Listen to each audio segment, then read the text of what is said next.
No, I didn't agree with the war, but the fact of the matter is, like, I was a young man of a certain age, and my country was at war, and I would have a choice to make. Was I going to participate, or was I not going to participate?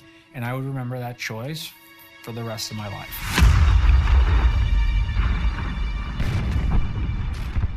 The invasion of Iraq brought Saddam Hussein's brutal regime to a swift end.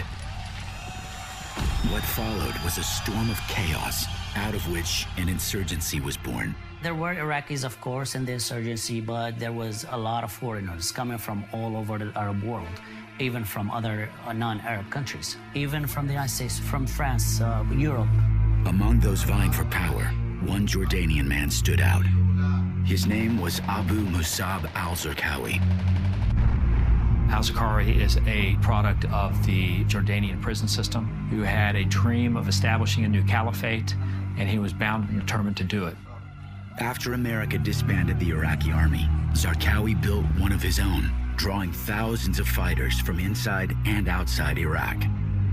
The violence that Zarqawi preached was so appealing that people would come from all over the world to do the most horrendous and brutal things to people. It was a daily scene when you go out and see bodies dumped in the trash. They tied the kids into rocks and they threw them in the river. They cut their heads. It was horrible. You're either with them or you're against them. If you're not with them, or if you don't financially support them, you're dead by all means. Zarqawi called his group Al-Qaeda in Iraq.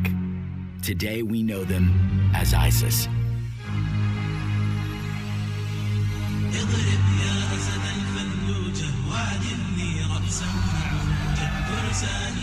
In the spring of 2004, Iraqi nationalists and Zarqawi's growing army seized control of Fallujah, just miles from the capital. These terrorists were armed to the teeth. No one could fight against them. Fallujah kind of like was pushing a lot of danger into the country, pumping, like constantly pumping. That was their safe zone. They go out and do stuff all over the country. If they could make it back to Fallujah, they were safe. It had to be stopped, or the country will turn over to Al-Qaeda.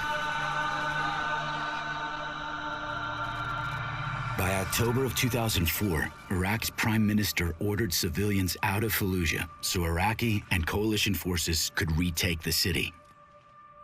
We are determined to clean Fallujah from terrorists. 90% of the population left the city, while thousands of insurgents turned it into a fortress. Early on November 9th, American and Iraqi troops entered Fallujah side by side. The next 6 days would be among the bloodiest in half a century.